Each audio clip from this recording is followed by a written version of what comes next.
Supreme Court of the State of Illinois.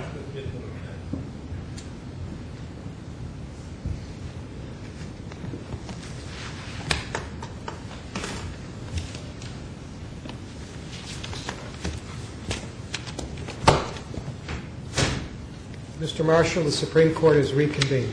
Oyez, oyez, oyez. Supreme Court is reconvened.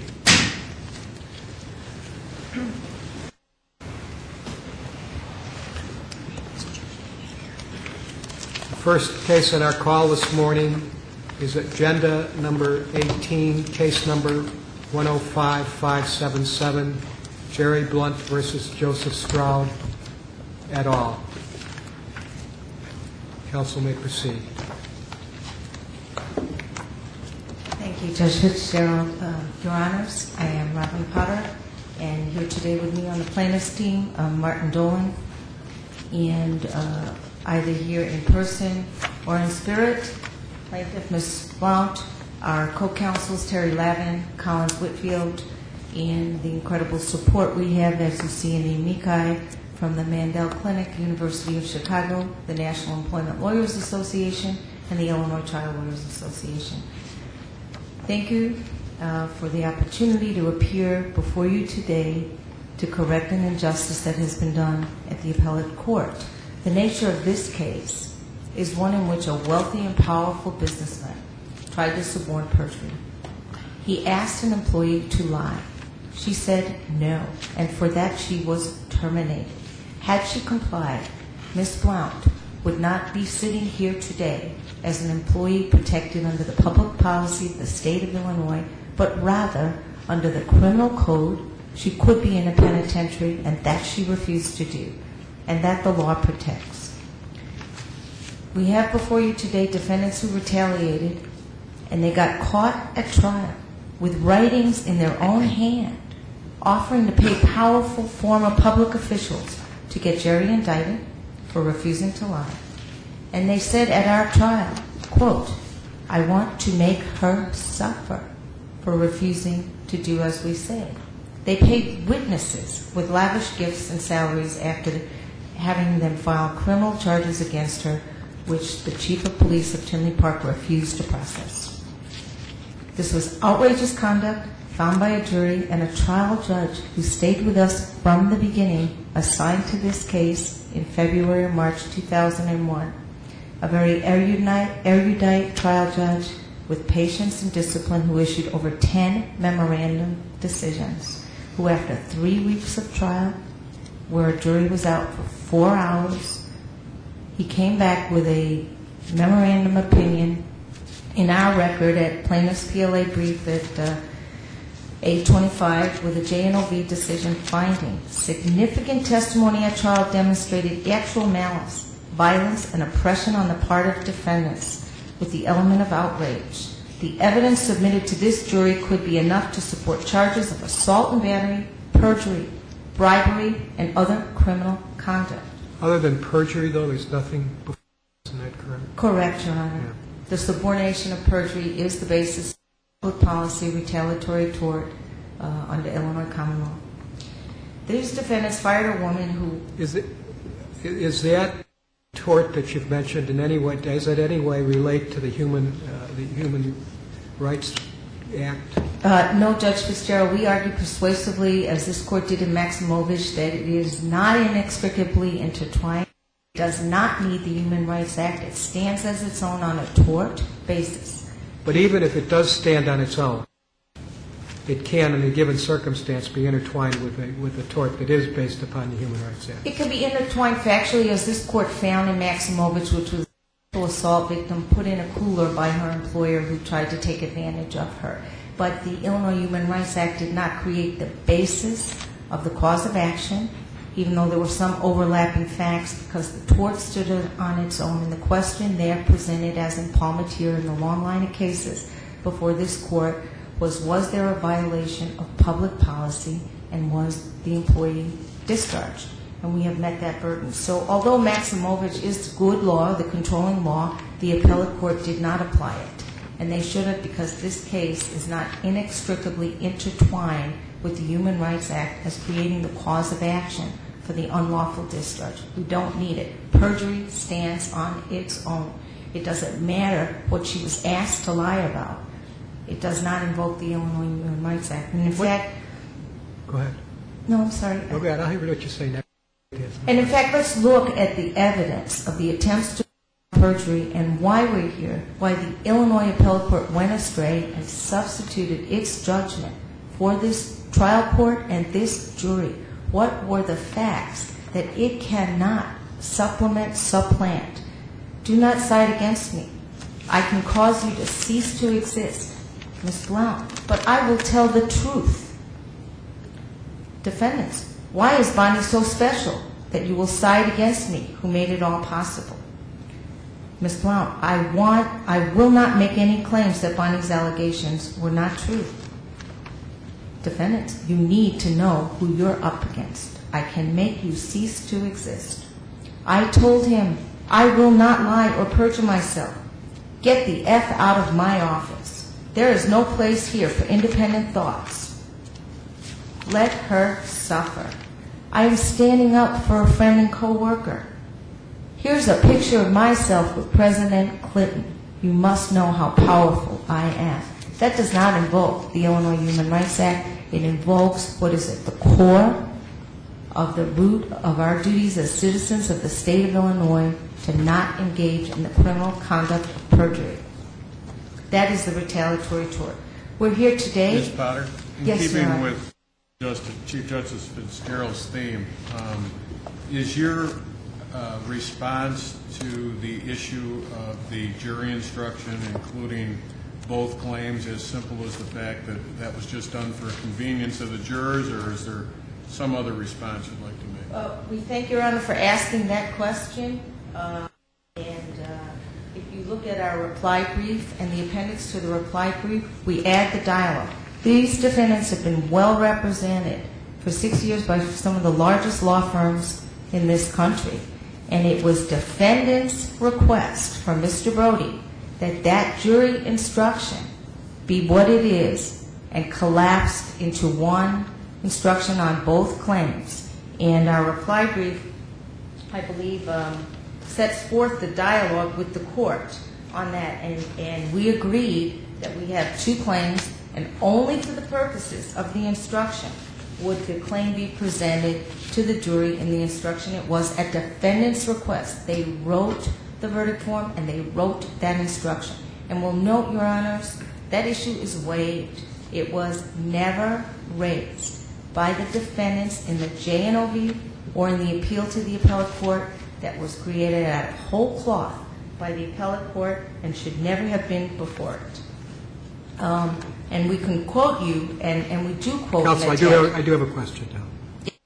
And it does relate itself to the perjury claim. Yes. Assuming that we find that the trial court had subject matter jurisdiction over the retaliatory discharge claim based upon plaintiff's unwillingness to commit perjury and not based upon her support of her co-worker, what should be the disposition of this case? I think, Your Honor, two things. The disposition is clear, and that's why we're here.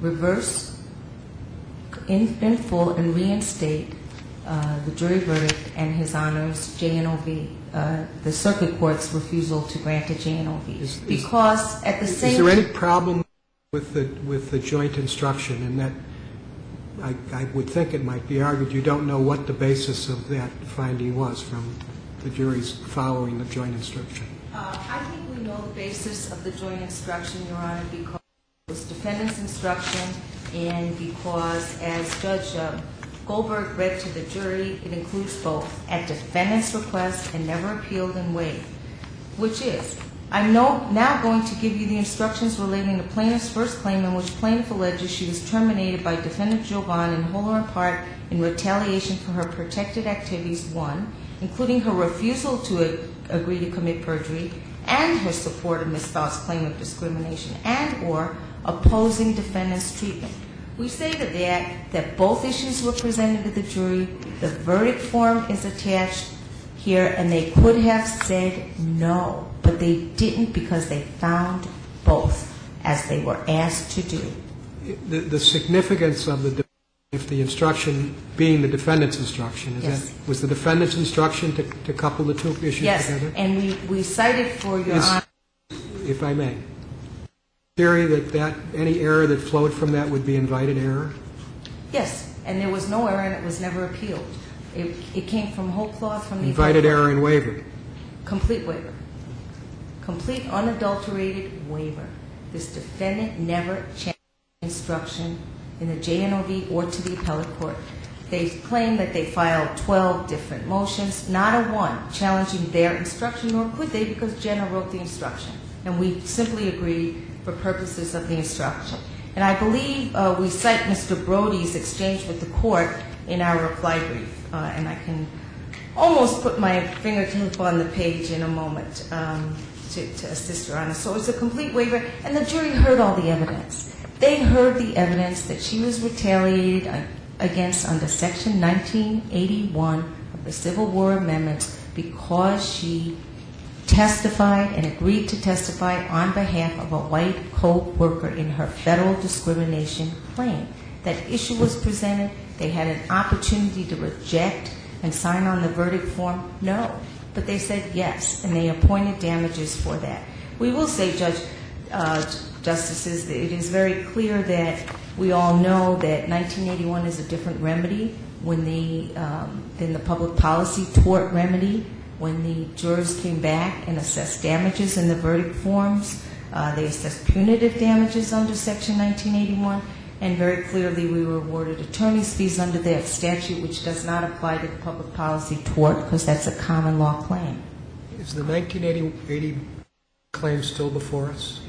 It is only before Your Honors on two issues that were presented in the JNOV and to the appellate court, which is one, this is the only thing these defendants appeal. Is it preempted by the Illinois Human Rights Act? And two, is that a cognizable claim because the courts do not recognize the right of a co-worker to stand up for another co-worker who is a victim of discrimination and retaliation, only stand up for herself. The nail is in that coffin. Just within the last 60 days, the United States Supreme Court has ruled in Humphreys, which is dealt with extensively in our briefs, that Section 1981 to implement the 13th Amendment is so serious of a statute that it covers retaliation for brave co-workers like Jerry Blount who say, I will testify for others who are victims. That was the defendant's only appeal, that it didn't cover the rights of others to testify for other victims. That issue is over. And in fact, the issue of preemption is over by virtue of the holding in Humphreys, where the United States Supreme Court has said 1981 is so expansive that even Title VII cannot supplant it. It supplements it, just like the Illinois Human Rights Act is a supplement. But the other reason we're here is under the Federal Supremacy Clause. The Illinois Appellate Court cannot say, and after Humphreys, it's over, cannot say that a state statute can gut the right of victims to bring 1981 claims in the state or federal courts. And I read to you that what compels reversal also why we were here on that limited issue that the defendants raised. And Your Honor, as Judge Fitzgerald has so carefully asked me, the issue of those instructions was not before the appellate court, not in the briefs, not in the JNOV, because it's defendant's instruction and never appealed. And why the appellate court also compels reversal and makes it clear that 1981 claims remain, quote, separate, distinct, and independent. 128 Supreme Court at 1960. The other reason we're here is the egregiousness of the Illinois Appellate Court in granting a JNOV under the facts of this case and on what we know as trial lawyers and trial judges and appellate judges as to what an appellate court cannot do. And notwithstanding our deep respect for the appellate court, they went too far. And what they did is they supplanted the fact-finding mission of a judge and jury, and they substituted their opinion and facts to find that there was no evidence of the attempt to support perjury, not on this record, not in this trial. Mr. Dolan and I have been there since the beginning with Judge Goldberg. Through 3 weeks of this trial, we recognize defense counsel, who is now current counsel, was not there at the trial, but the record is clear in 29 volumes of transcripts presented to you. It is an extraordinary... If I Yes, may, Your Honor. should this additional question be decided on the proofs in the case or decided on the pleadings? I think both. I think we have the record is as a whole, when you look at it as a whole, and our pleadings are very clear as to what is in the record and what isn't in the record, if I'm following your question. I think you're saying that on both you'll find it facts and in the pleadings. Correct, and I think when you grant a JNOB, you with the facts, but the appellate court cannot substitute its opinion for the fact-finding mission of a circuit court judge or the jury that heard the evidence for 3 weeks. We all know that the standard is extraordinary to grant a JNOB, and that's why we're here, because appellate courts cannot do that. You must look, in response to your question further, at all the evidence and all the reasonable inferences most favorable to the non-movement. How could one ever say that telling an employee who says, I will testify for a white woman in a federal discrimination case, and I will support her and I will not lie in any manner or respect or proceeding, and the response of the employer is, I can make you cease to exist. You will not testify against me. That is not, one, the subordination of perjury, and two, retaliation within the meaning of 42 U.S.C. 1981. Those matters, we think, have been really put to rest, one, by this court. You just used the phrase, will not testify against me. Yes. Was that a reasonable inference from the evidence, or was there actually evidence of that statement? I believe it is both. I believe it is both, Your Honor. And at the very least, it's an inference when defendants said, do not cite against me, you will not testify for Ms. Blount. And Ms. Blount said, I will testify for her. I will tell the truth. I will not lie. I will not lie. And that's in this record over and over again. And it is not just Ms. Blount's testimony in the trial record, Your Honors. It is the testimony of Kathy Harden, another witness. And the trial record in this case was found to be so outrageous by our jury, both on the 1981 retaliation claim and on the subordination of perjury, that the punitive damages issue went to the jury. The defendants argued that... Yes, Your Honor. It's pretty clear, it seems, the appellate court says that the evidence adduced at trial does not support her allegation that she refused to commit perjury. And then they went on to say that the other claim is identical to the definition of the claim for retaliation under the Human Rights Act. What standard does the appellate court use in making that statement that it is not supported? Do they do manifest weight, or is it a manifest weight, or what should we use? Well, I believe the case for de novo review, and I believe it came to them de novo. But that is not a license to sit as a... De novo on the factual findings? I believe de novo on the facts and the law, Your Honors. And I believe... Would it not normally be weight standard if there's a finding by the trier of fact that perjury was in fact attempted to be suborned? And if the trial court, your argument I think is that the jury, even though the instructions were collapsed, made a finding that there was a threat that the plaintiff should commit perjury or she'd be discharged. If the jury in fact found that, do we review that finding de novo, or do we use a manifest weight standard? I believe it's a de novo standard, unless I'm incorrect. And when the appellate court used that de novo standard, that is not a license to rewrite the facts. And that's what they did, and that's what they cannot do, and why we are here. They cannot substitute their judgment as what they'd like the facts to have been. It is in this record.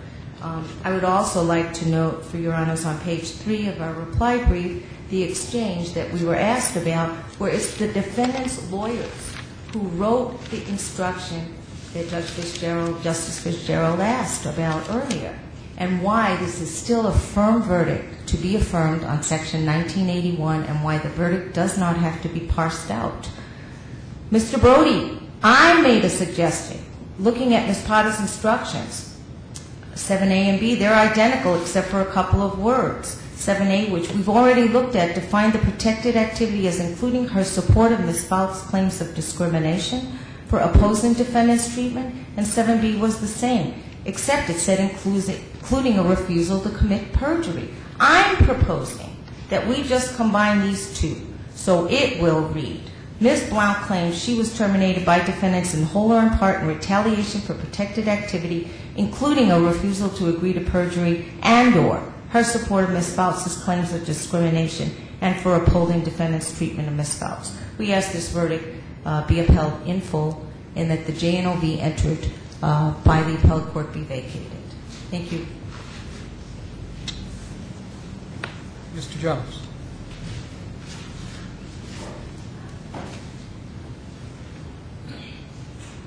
Mr. Cyril, may it please the court. Your Honors, it has indeed been a long haul for both sides. We would say that the injustice that's been done in this case is the injustice that's been done to my client for the last 6 years. He's been illegally wiretapped. She illegally wiretapped congressmen. This case had a number of issues that were involved with respect. Are we in the record somewhere with the tab? Yes, yes, Judge, it's there. But Judge, I want to go hard of where you started this case off, because this case is really about, are her claims inextricably bound to the Civil Rights Act? And the one thing that she doesn't talk about when she was here is, what is the Civil Rights Act? The Civil Rights Act says it's unlawful to retaliate against a person because she has opposed that which she reasonably and in good faith believes to be unlawful discrimination. Now, Judge, Your Honor, let me tell you what she did in this case. If you take a look at both of her counts, both counts 3 and count 5, that is how she pled those counts. She did not plead those counts that there was retaliation because I refused to perjure myself. Both of those counts, count 3 was the 1981 count, and count 5, of course, was her protected rights count. They both had two interdependent thoughts, perjury and the support. Those are intertwined with the retaliation claim of the Civil Rights Act. Mr. Jones? Yes, sir. Did the appellate court overlook the phrase civil rights violation as used in the Human Rights Act as a specifically defined term? And let me just tell you the quote here. 103D, 1-103D of the Act plainly states, when used in the Act, 888 civil rights violation includes and shall be limited to only those specific acts set forth in the sections, and then they go through a variety of sections. In other words, the Human Rights Act Commission's jurisdiction extends only to civil rights violations set forth in the Illinois Human Rights Act. So my question really is, under that limited, as a specifically defined term, is a claim brought under Section 1981 a claim under the Illinois Human Rights Act? Yes. Yes, Judge. They try to do under 1981. For the last 20 years in Illinois, federal claims have been, they are subject to the Illinois Human Rights Act. And this 1981... Well, under the specifically defined term and the various sections, 2-102, 103, I mean, I don't want to go through them all, which section does the 1981 claim fall under?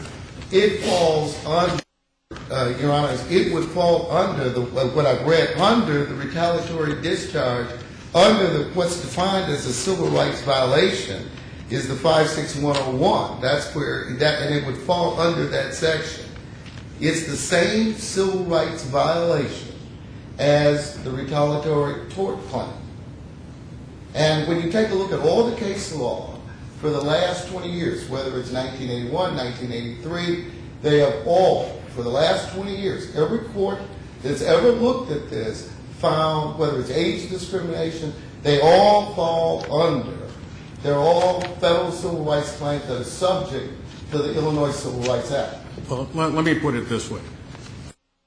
Both sides cite Mine versus Masonite Corporation. That's right? correct. All right, a case out of this court from 1985.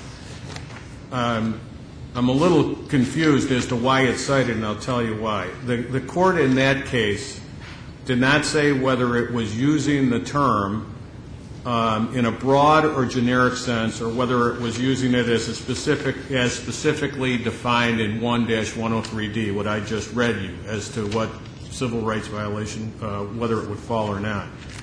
So I think that isn't the whole point of this appeal for this court to announce what we meant in Mine? Your Honor, I don't think so. I think that obviously this court is free to do that, but what's happened for the last 20 years after Mine, every appellate court in every district in Illinois that's read that says that federal civil rights claims fall under the jurisdiction of the Illinois Human Rights Act. Now, obviously, what you decided in Mine... and I'm going to after this one, but what significance, if any, then, does Section 1-103D have when it seems to limit the jurisdiction? Well, yes, it limits its rights claims. And what I would say to you, Your Honor, is if our legislature, which we've had the system going on for 20 years, if they wanted to at any time, seeing where all the courts have said that it's a civil rights claim, they could have changed that. They've never done that. We still have the same statute. And it's you know, we would say that both these arguments, where they would have us change the law and give us no basis for doing it in over 20 years, and the legislature has decided not to do it in over 20 years, and their arguments on preemption fall into the same category. You know, what they don't cite to you is the Jackson case. Well, before you get into the case, so what, and I guess I lied to you, and I said I was going to let it go. That's all right. But this is an important point, or I wouldn't be asking it. Civil rights violation, I just want to understand your argument. As used in the Human Rights Act, under the specifically defined term analysis of 103D, you are saying that a 1981 claim falls under that, even using civil rights as violation as a specifically defined term. You're saying it's even if we look at it as a specifically defined term under the Act, a 1981 claim falls under that. Yes, no different than this court, no different than all the courts have found in 1983. Age discrimination, take any federal civil rights claim. Yes, it falls under the Illinois Human Rights Act. Okay. And preemption plays no part in the decision of this? Let's talk about preemption for a second. For a little bit, but I have another. Well, you want to be talking about preemption? You're on preemption. You go right. Preemption under Jackson, which is the left. You know, they talk about Felder, and then they give us 4 cases that are after Felder, but all before Jackson comes along. It says that with respect to federal claims, you take federal law, you have to take the state courts as you find them, meaning that the state courts are free to do their neutral application of the law, as long as it's neutral, as long as it's not outcome determinative, as it was in Felder. And this Illinois Human Rights Act has always been administrated neutrally. It is not outcome determinative. And that is what the appellate court found, and it's what the courts have always found with respect to this act. So there is no preemption under Jackson. Did you have another question, Your Honor? I do. And it's I'll make it a little two-parter, but it's really a question I asked Ms. Potter, too.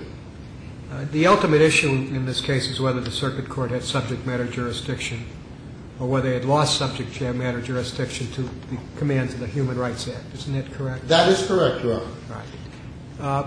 If, in fact, the trial court had subject matter jurisdiction over the retaliatory discharge claim based on plaintiff's unwillingness to commit perjury and not based upon her support of her co-worker, what should the disposition of this case be?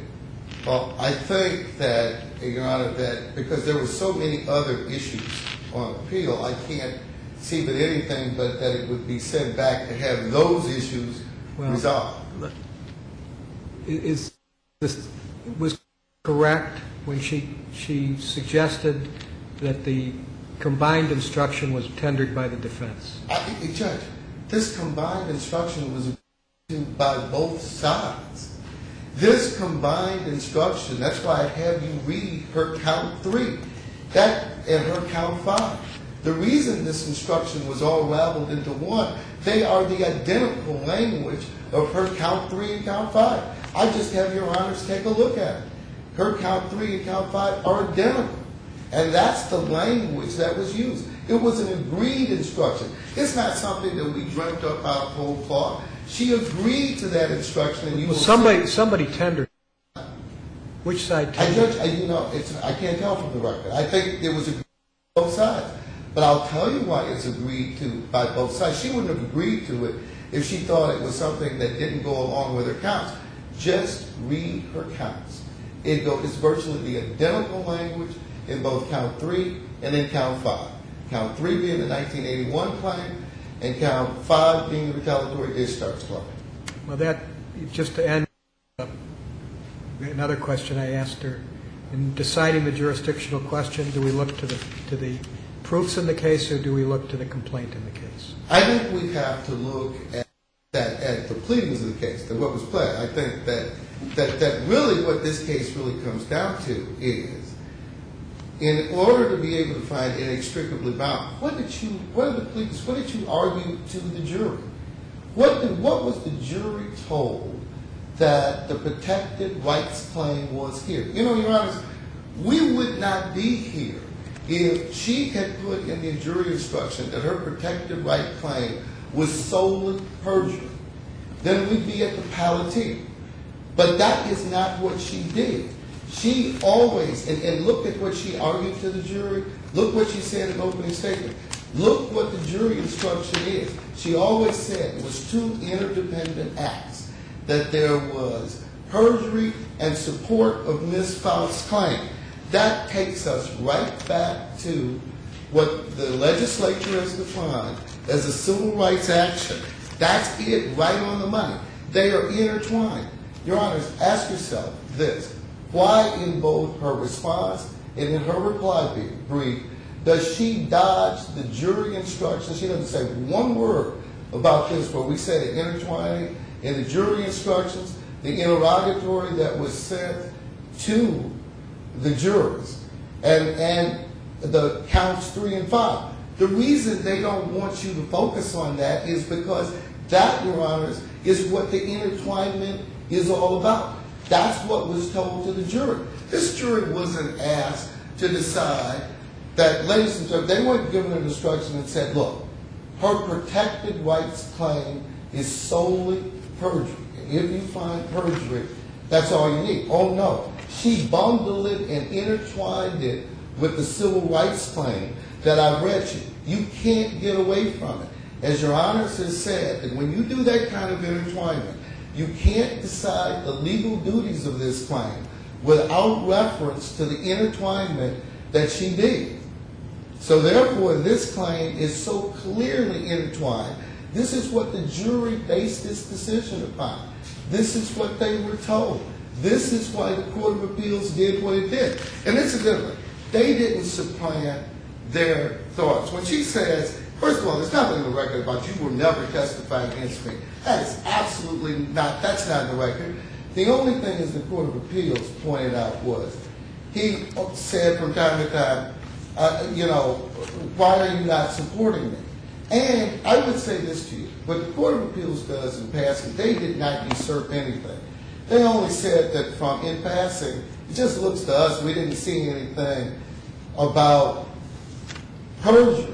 But their ruling, as Your Honors will see, is strictly on whether there was intertwinement between the protected activities claim and the civil rights claim. That is solely the basis for what they did. And of course, they looked at the 1981 claim and said, well, first of all, there's a good question of whether even... Can I stop you? So I'm sure I asked you the 81 question and you have a chance to answer it. Your Honor, please. The The issue on the 1981 issue is whether or not the state law gives a neutral result. In other words, the same for either state or federal. Isn't that correct? Don't forget, the 1981 claim was in two parts. One, that 1981 is not subject to the Illinois Human Rights Act because somehow for 20 years Illinois courts have got it wrong. And then the second part of it somehow is the 1981 preemption argument. Yes, it's in two parts. Is it determining neutrality? Should we look at the difference in damages between the state source of relief and the federal source of relief? No, because as Jackson points out, it's only determinative, and that they don't have to, as Jackson points out, the statutes don't have to be identical, the same for things like that. Jackson specifically says they don't have to be monolithic. What the key feature is... So your answer is damages, the difference is of no import in this analysis? Absolutely. Okay. Absolutely. That's not it. That's when Jackson talks about outcome determinative. They're talking about would the result be different with the state statute as far as outcome. And Jackson makes that very clear. And they talk about where that was a great case where the state had said, no, you're not going to be able to do interlocutory appeals, which was a key thing if you were a federal official. And Jackson says, just because they wouldn't let you do interlocutory appeals or these other things that they talk about, the state statute doesn't have to mirror, doesn't have to be monolithic. The only consideration that you have is, does it change the outcome of the case? And we would say to you that the Illinois Human Rights Act does not change the outcome of the case. And that's what Jackson is talking about. And that's why when she cites to you, when she tries to give you, when the plaintiffs give the preemption argument, they give you 4 cases that were all decided before Jackson. They all are inapplicable, as the Court of Appeals showed you what's going on here. You got to look to what the Supreme Court as how they define the neutral application of these rules.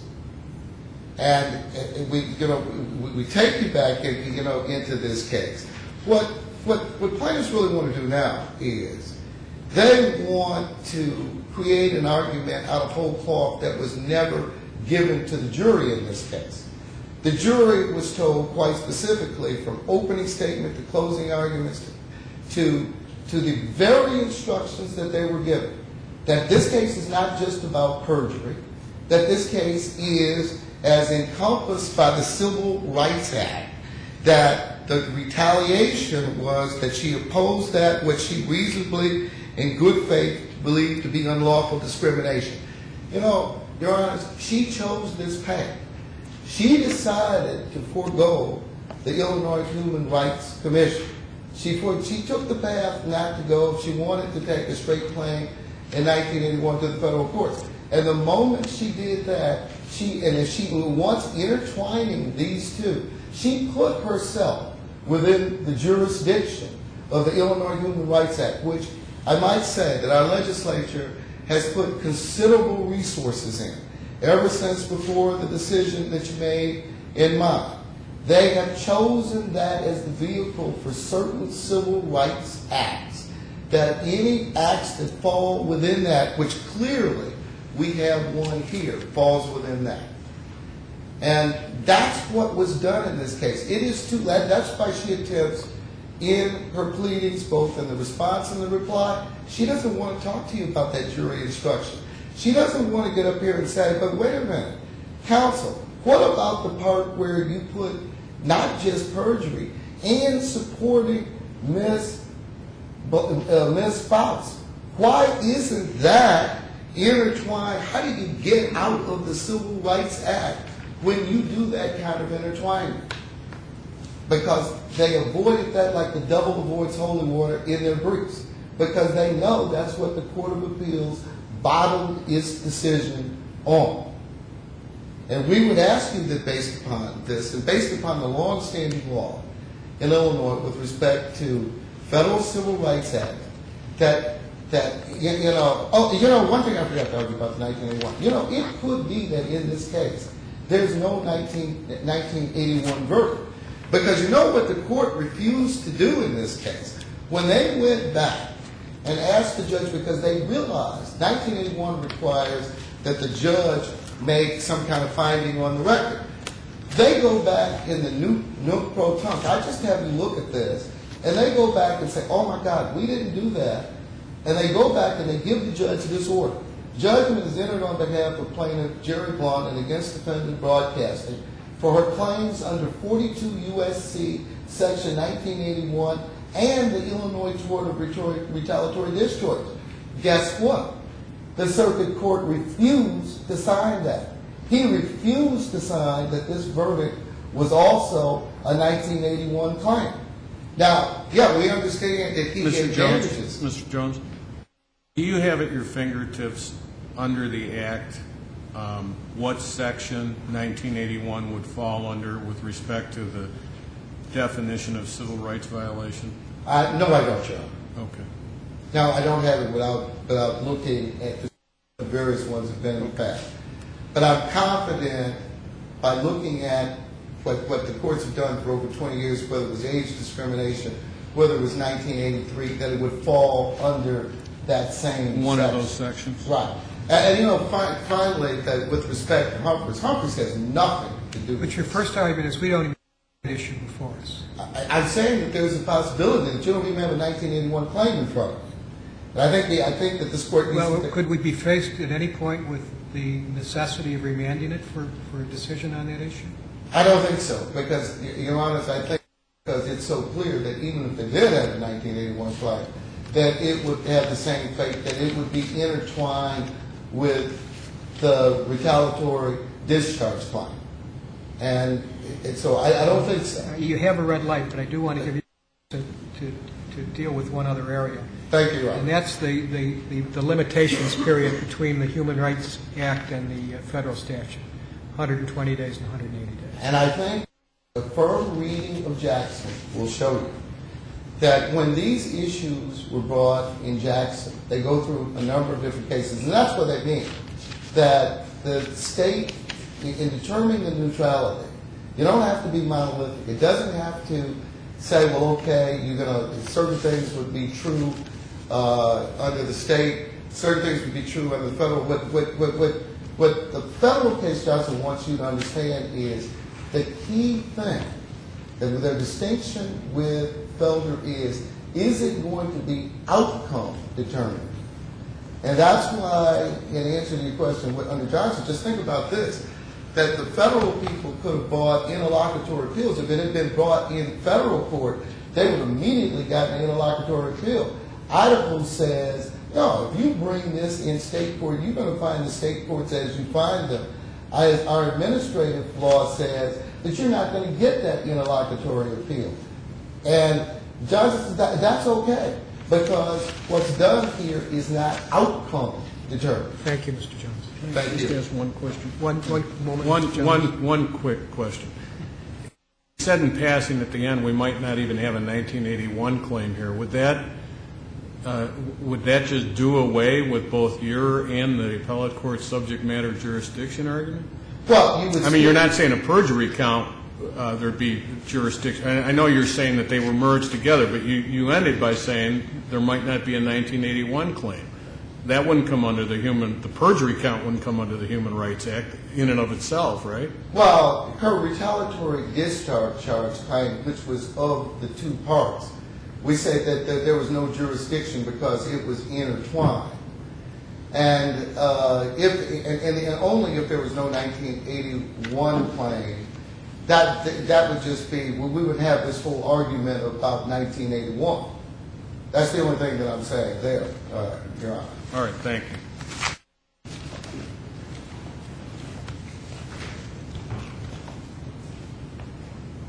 Thank you, Your Honor. One, I'd like to correct Your Honor's question with regard to the standard of review in this court with respect to matters of law. It is de novo, and I believe with respect to facts, it's manifest weight. What I'd like to cover in my 10 minutes remaining for rebuttal is what is and is not in this record. I believe a litigant does not have a right to stand before this court and distort a record. In not one brief did these defendants challenge whether there was a 1981 case. In the jury instruction conference, they didn't challenge that. In the appellate brief, they didn't challenge it. It's only in this court. It is waived. It is a non-issue.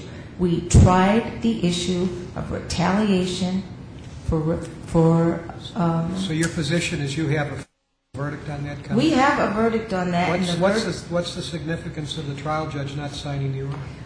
The non-proton order that was signed, it was signed and agreed to by all parties, and because we had a verdict on both counts, His Honor entered a final judgment setting the back pay amount.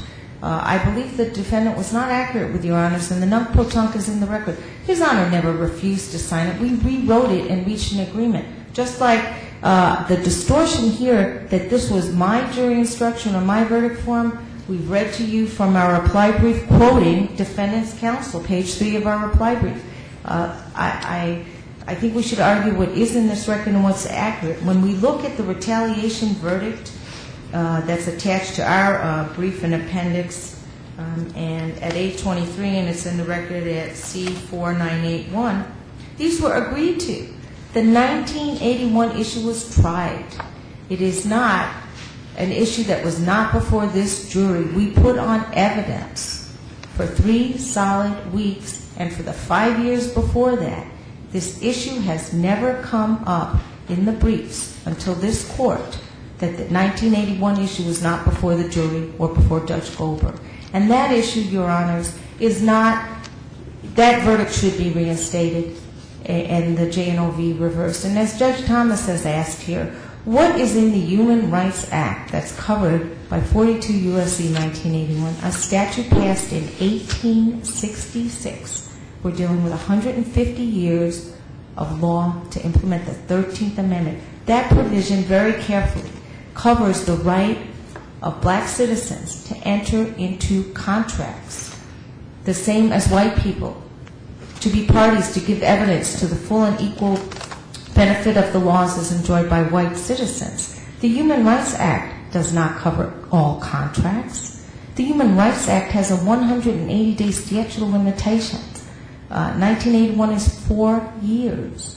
The Human Rights Act had no right to a jury trial when this case came before the Ms. court. Potter, I spent time with Mr. Jones regarding Yes. the civil rights violation, the specifically defined term in the Human Rights Act. Do you want to comment on that? I don't think that, but I correct Judge Thomas that as the me guy from the University of Chicago, Itla and Neela argued, it is time to clarify mine, that the purpose of this statute, and it's well known that the Mandel Clinic lawyers wrote the initial statute in the amended act. And when you look at that statute, it does not say, nor did this court say in mine, that it displaces all other civil rights laws. It only displaces a claim like mine, which was a retaliatory discharge for age discrimination that the plaintiff had pending at the commission. And Humphreys does put this to rest, and the Humphreys issue was before this court, put in there by the defendant, which argued there was no 1981 claim because 1981 did not cover retaliation for testifying or participating in a civil rights case. And I have to call it... Can I assume then, Ms. that if we look at the civil rights violation as used in the Human Rights Act as a specifically defined term, that you disagree with Mr. Jones that you would find a 1981 claim in one of those delineated sections? I disagree on 2 points. One, that I don't, because what that statute means, as this court said in mine, was claims brought under, civil rights claims brought under the Human Rights Act. And secondly, the United States Supreme Court says in Humphreys, it doesn't matter as a matter of constitutional law in the Supremacy Clause, because the states cannot stop citizens from bringing 1981 claims in state court. Not one of the cases in these briefs is a 1981 case except Humphreys. And 1981 is a special law because it's broader. I don't know what the Jackson case is that was cited. I assume counsel meant Johnson. This is on all fours with Felder. It's outcome determinative. As the amici say, if this appellate court's decision stands, it will wreak havoc in this court and all the courts below come January 2009, when the Human Rights Act cases start being filed in the circuit courts of Cook County under the amended Act, House Bill 1509, which we discussed extensively. You will now have litigants raising a claim under the Human Rights Act and under 1981. And if the circuit courts start dismissing those as preempted by the Human Rights Act, then we will have a constitutional problem, which this court can now correct. And Judge Thomas aptly pointed out, say, we didn't mean that in mind, as the amicus has argued. We only say that cases brought under the Human Rights Act are the ones that are brought under that act. And furthermore, as enunciated in the Humphreys, except as otherwise provided is what our Human Rights Act says. So I think it's very clear. And the 1981 case was tried and should be affirmed. The JNOV vacated. That is a totally different claim than the Illinois Human Rights Act claims. It's a totally different claim than the subordination of perjury. Count 3 of our complaint, which is in appendix. What was the judgment? The judgment, Your Honors, was $208,000 in back pay. It's at 823 of our I brief. know that. Which was the judgment on the 1981 claim? The 1981 claim on page 39 assesses punitive damages in the amount of $2.8 million. And I think that's on both claims because they asked it be presented that way. And they've waived it. You won't find one brief from this defendant. Who tendered the instruction? It's the defendant, and I read from Your Honors Mr. Brody's tender to the court on page 3 of our reply brief. In closing, why we're here is because an egregious error has been made. This court has an opportunity, as argued by Mandel, Itla, and Neela, to correct a misinterpretation of mine, to prevent a constitutional problem, to prevent a problem where an appellate court substitutes a judgment, to reinforce the Humphreys decision, which was before this court in prior briefing and in the JNOV, reinstate a verdict, invoke the protections of the Illinois laws of public policy, to invoke in our citizens the right to be protected when standing up against criminal behavior and not to be retaliated against for that, and also under 1981 to be able to vindicate the right to support someone in a civil rights case, which has nothing to do with the Illinois Human Rights Act. I close in memory with a plaque that's outside of the Southern Poverty Law Center, which says justice should flow free like the waters, and that's why we're here, to ask you to reinstate that verdict so that citizens of the state of Illinois and employees like Jerry Blount can enforce the rights of herself, fellow employees and citizens, both under 42 U.S.C. and under the public policy of the state of Illinois in our state courts. Thank you. Thank you, counsels. Case number 105577 will be taken under advisement as agenda number 18.